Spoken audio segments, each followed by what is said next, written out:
পরম পিতার আতুল চরণে আমার শতকোটি প্রণাম জানাই। উপস্থিত প্রত্যেককে আমার সশস্ত্র রাও জয়গুরু জানাই। সৎসঙ্গ করি মানে তার ভাবে তার সঙ্গে যুক্ত হয়ে চলাটার মধ্য দিয়ে তৃপ্তি যে আনন্দ উপভোগ করি। পরম পিতাকে নিয়ে উপকৃত সবচেয়ে বড় জিনিস আমাদের জীবন চালনার মধ্যে দিয়ে আমাদের যাই চলি না কেন তিনি যখন আমাদের সঙ্গে থাকেন তখন আমাদের চিন্তা কর্ম ভাবধারা গুলো বন্ধনের মধ্যে দিয়ে চলে যান। আমাদের পরম সৌভাগ্য তাকে লাভ করেছি আমরা, তাকে আমরা পেয়েছি। আমাদের কত জন্মের সাধনা জানি না হয়তো, আলোচনা বলতে আমরা বুঝি তো তাকে নিয়ে ঠাকুর যখন এসেছিলেন দেওঘরে এসে দেখালেন যে সময় আমাদের কর্মবিরতিতে যে সময় ঠাকুর নতুন করে যেন দেওঘরে এসে নতুন উদ্যমে আবার শুরু করেছেন পরিবর্তনশীল জীবনকে কিভাবে আমরা গড়ে তোলা নতুন ভাবে তার কাছে এসে নতুন পাই। হয়তো দেখা যায় মানুষের 60 বছরের কাছাকাছি ওই সময়টাতে যেন রিটায়ারমেন্ট আসে কর্মবিরতি, ঠাকুর এসে দেখালেন আবার নতুন করে তার জীবন শুরু। তিনি যখন এসেছিলেন দেওঘরের বুকে অনেক হয়তো জানতেও পারেননি তিনি এসে পার্মানেন্ট থেকে যাবেন। পুরোনো গল্প শুনতে পাই যখন দেওঘরে আসেন অনেকে জানতেন না যে পুরোপুরি তিনি থাকবেন। তিনি এমন পেয়েছে যতটুকু তার সম্বল নিয়ে সে রওনা দিয়েছিল জানতেও না সারা জীবন ধরে আর ফিরে যাওয়া যাবে না পাবনাতে, জীবনে এখানে থেকে যেতে হবে এরকম ভাবধারার মধ্যে ছিলেন, জানতেন না। তার তো ঘটনার তো কোনো শেষ হয় না। পরম পিতা যিনি তার প্রতিটা মুহূর্তে প্রতিটা চলনা এর মধ্যে তিনি দেখান আমরা তাকে পেয়েছি। আমাদের পরম সৌভাগ্য এটা, কত পুরুষের খোঁজ কেনা যাচ্ছে না।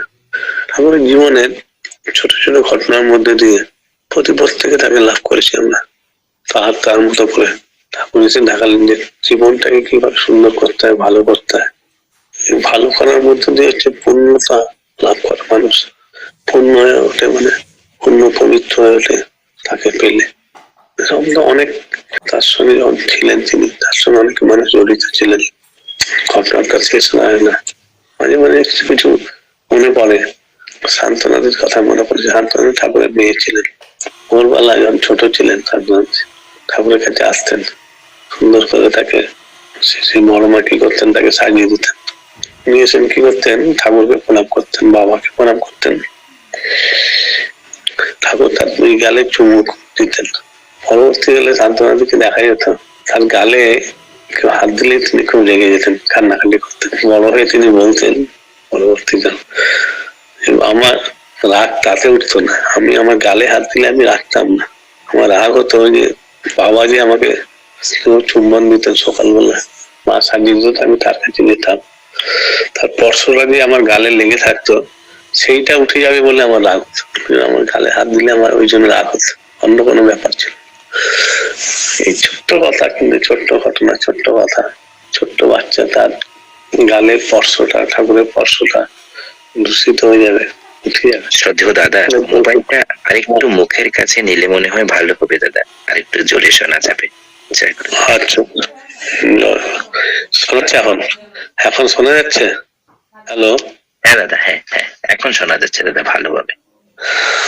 তো সেরকম ভাবে ঠাকুরের সঙ্গে যারা যুক্ত ছিলেন তাদের জীবনের সঙ্গে ঠাকুর অতপ্রত ভাবে জড়িত ছিলেন। তো সব ঘটনার মধ্যে দিয়ে কত কত যে হাজার হাজার ঘটনা আছে, কিছু কিছু ক্ষেত্র বিশেষে মনে পড়ে। আমি তো খুব অফসাইডের ঘটনা বলছি, ঘটনাগুলো সাধারণত বইতে নেই, সব ঘটনার উপর দিয়ে যতই বলছি। ঠাকুরের প্রতিটা মুহূর্ত, প্রতিটা চাওনি, প্রতিটা চলন দেখা যেত মানুষের মঙ্গল কামনাই করত, মঙ্গল সাধনা। কালী ষষ্ঠীমার নাম শুনেছেন হয়তো, কালী ষষ্ঠীমা ঠাকুরের সেবা যত্ন করতেন। তিনি একটু খটখটে ছিলেন, ঝগড়া লেগে যেত প্রায় লোকের সঙ্গে। কালী ষষ্ঠীমার জীবনের ছোট্ট গল্প। ঠাকুর একদিন বসে আছেন পার্লারে, বৃষ্টি হচ্ছে, প্রচন্ড বৃষ্টি হচ্ছে। তো কালী ষষ্ঠীমা এসছেন বাড়ি থেকে, এসে একটা ছাতাও নিয়ে এসছেন সঙ্গে, ঠাকুরের কাছে বসে আছেন, বিভিন্ন কথা আলোচনা চলছে। তো কালী ষষ্ঠীমা বাড়ি যেতে পারছেন না, এত জোরে বৃষ্টি হচ্ছে, প্রবল বৃষ্টি। বেশ কিছুটা সময় বৃষ্টি হয়, বৃষ্টিটা থামার পর কালী ষষ্ঠীমা ছাতাটা নিতে যাবেন, তখন থেকে তার চিৎকার চেঁচামেচি শুরু হয়ে গেছে। ঠাকুরকে বলছেন কালী ষষ্ঠী মা দেখেন ঠাকুর কেমন বদমাসের দল, আমার ছাতাটা ভিজিয়ে দিয়েছে। আর ছাতাটা একটু দূরে রাখা ছিল, কেউ হয়তো নিয়ে গিয়ে বৃষ্টির মধ্যে ঘুরে এসেছিল, এসে আবার যথাস্থানে রেখে দিয়েছে।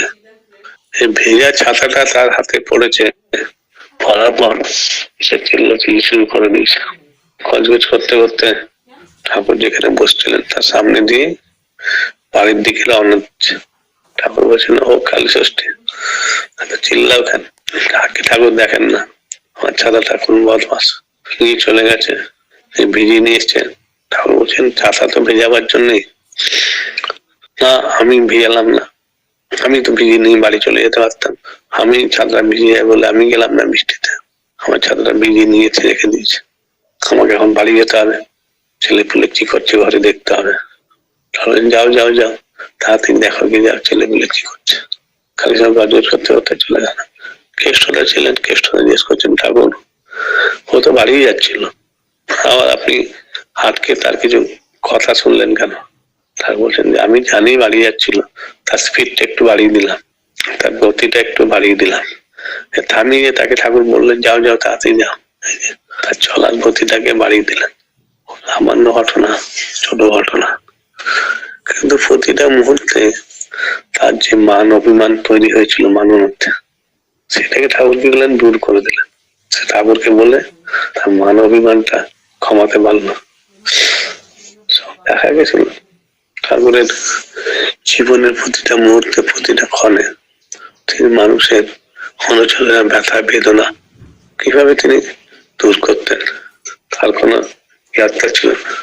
একদিন ঠাকুর বসে আছেন পার্লারের ঘরে, সামনে ভক্তরা বসে আছে। তখনকার দিনে ভক্তরা ভেতরে গিয়ে বসতো ঠাকুরের কাছাকাছি। সামনে কিছু লোক জিজ্ঞেস করছে, একজন জিজ্ঞেস করলো, আগে ঠাকুর আপনি আমাদের রক্ষা করেন কিভাবে? ঠাকুর বলছেন, তোর কোথায় বসে আছিস? বলছে, আপনার সামনে বসে আছি ঠাকুর। আবার ঠাকুর জিজ্ঞাসা করছেন, তোর পেছনে যদি কেউ লাঠি নিয়ে মারতে আসে কে দেখতে পাবে? বলছে, ঠাকুর আমরা তো আপনার দিকে চেয়ে আছি, আমাদের যদি পেছনে কেউ মারতে আসে আপনি দেখতে পাবেন, আমরা তো আপনার দিকে চেয়ে আছি। ঠাকুর বলছেন, এরকম ভাবে চেয়ে থেকে মনে, আমি যদি ঠাকুরের দিকে চেয়ে থাকি আমার পেছনটা তিনি দেখতে পান, পরম পিতা দেখতে পান। তাকে যদি আমি নির্ভর করি, বিশ্বাস করি, তখন তিনি আমাকে রক্ষা করেন। আমার দৃষ্টি যদি আমার দিকেই থাকে, আমার ধ্যান। দাদা আওয়াজ শোনা যাচ্ছে না। আওয়াজ আমি তো কাছেই বলছি, কেন কি করা যাবে?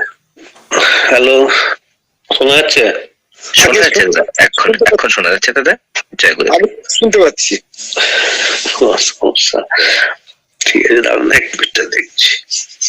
চেয়ে থাকেন যদি, বলছেন ঠাকুর বলছেন, আমার দিকে যদি তুমি চেয়ে থাকো তো আমি তোমাকে দেখতে পাই।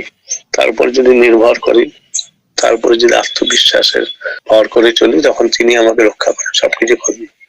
বিশ্বাস, ভালোবাসাটা, নির্ভরতা, এটা হচ্ছে সবচেয়ে বড় জিনিস। এই যে আমরা দেখি প্রতিটা মুহূর্তে এই আচার্যদেবের মধ্যে তারা সেই ধারাটাকে নিয়ে চলেছে। ভালোবাসার জগৎ এটা, মানুষের ভালোবাসা দিয়ে মানুষের মঙ্গল করা যায়।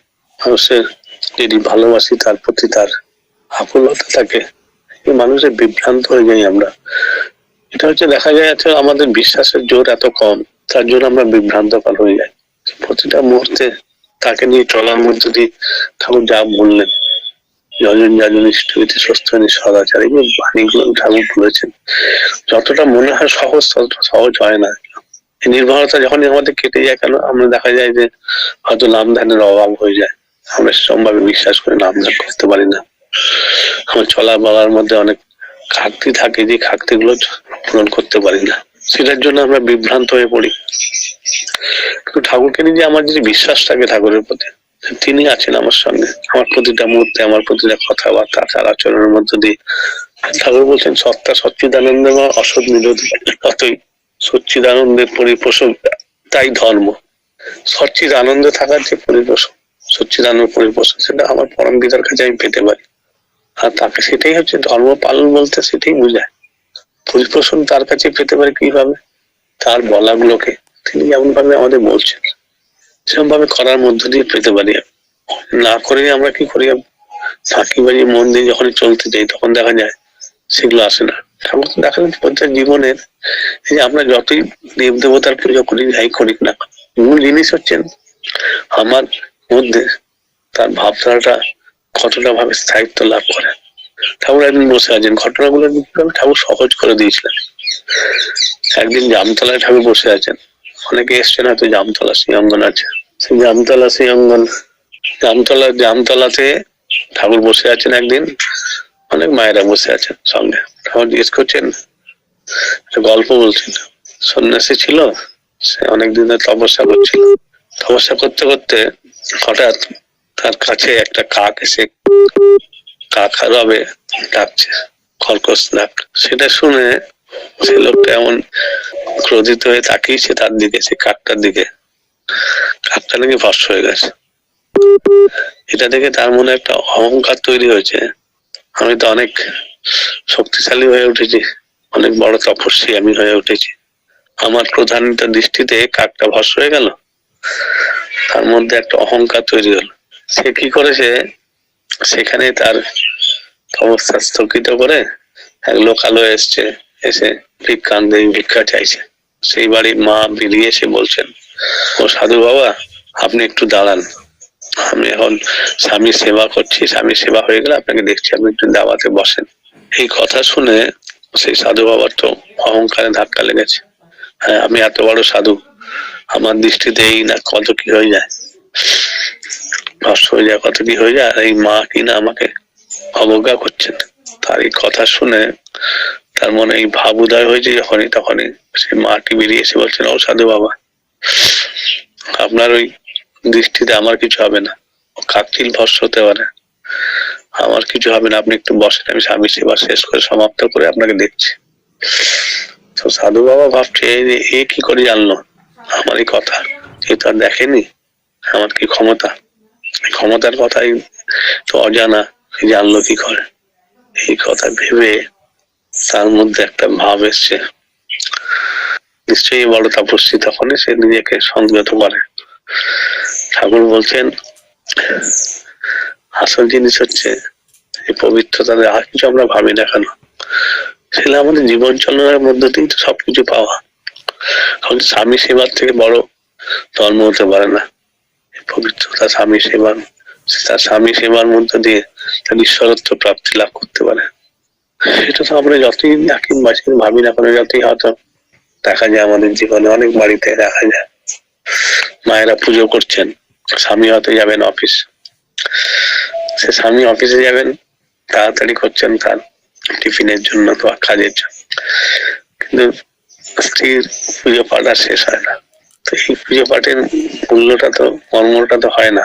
ঠাকুর তো সেরকম ভাবে বলছেন, বলছেন প্র্যাকটিক্যালি স্বামী দেবতাকে, তাকে যদি আমি পূর্ণ করতে পারি, তাকে করতে পারি। তারপরে জীবনে তো অসংখ্য ঘটনার মধ্যে দেখালো কিভাবে জীবনে হিসাব করে চলার কথা। একদিন পঞ্চানন্দার নাম শুনেছেন হয়তো, পঞ্চানন সরকার, এটা একটা পাবনার ঘটনা। একদিন এসছেন ঠাকুরের কাছে, এসছেন পঞ্চানন্দা, আগে গজগজ করতে করতে আসছেন। তো ঠাকুর জিজ্ঞেস করছেন, ও পঞ্চানন্দা, আপনি এত রাগেন কেন, কি হয়েছে ঘরে? বলছে, ঠাকুর দেখেন না, আমার স্ত্রী করেছে বলে, স্ত্রীর সম্বন্ধে, তার পারিবারিক জীবনের সম্বন্ধে সে বিভিন্ন ভাবে বলতে থাকে, রাগিত ভাবে বলে। ঠাকুর শুনছেন, চলেন হাঁটতে হাঁটতে শুনবক্ষণ। ঠাকুর হাঁটতে শুরু করেছেন, পঞ্চানন্দা একটু পিছনে, ঠাকুরের পেছন দিকে বলতে বলতে যাচ্ছে তার দুঃখ দুর্দশা জ্বালা, বলতে বলতে যাচ্ছেন। তারপরে ঠাকুর বলছেন, একটু সাবধানে আসবেন পঞ্চানন্দা, গ্রামে যেমন নোংরা অঞ্চল থাকতো, যেখানে লোকে পেশাব পায়খানা করতো, সেরকম একটা মাঠের মধ্যে ঠাকুর নেমে পড়েছেন। পঞ্চানন্দাও যাচ্ছেন, ঠাকুরও যাচ্ছেন। পঞ্চানন্দা তার অভিযোগ জানাতে জানাতে ঠাকুরের পেছনে পেছনে যাচ্ছেন। তারপরে এই মাঠটা শেষ করে উঠে পড়েছেন পরিষ্কার জায়গায়। ঠাকুর জিজ্ঞেস করছেন পঞ্চানন্দাকে, ও পঞ্চানন্দা, আমার পায়ে তো নোংরা লাগেনি তো? পঞ্চানন্দ, না ঠাকুর, আমার পায়ে নোংরা লাগেনি। ঠাকুর দেখেন দেখেন, ভালো করে দেখেন, পায়ে নোংরা লাগেনি তো? পঞ্চানন্দ ঠাকুর বলছেন, না ঠাকুর, আপনার পায়ে যদি না লাগে আমার পায়ের লাগার কথা না। ঠাকুর বলছেন, কেন? আপনি যেখানে যেখানে পা ফেলেছেন, আমি পেছন পেছন সেখানে সেখানে পা ফেলে এসেছি, আপনার পায়ে নোংরা না লাগে তো আমার পায়েও নোংরা লাগবে না। তো পঞ্চানন্দাকে দেখে ঠাকুর বলছেন, আমি তো পঞ্চানন্দ তাই কই, পঞ্চানন্দা আমি তো তাই কই, আমি যেমন যেমন চলতে বলে সেরকম ভাবেই চলেন, তো আপনার নোংরা লাগার কথা না। তো অসংখ্য ছোট ছোট ঘটনা যেটার মধ্যে দিয়ে পুরুষোত্তম পরম পুরুষ যিনি, তিনি আমাদেরকে দেখান, শেখান যে কিভাবে আমাদের জীবনে চলতে হয়।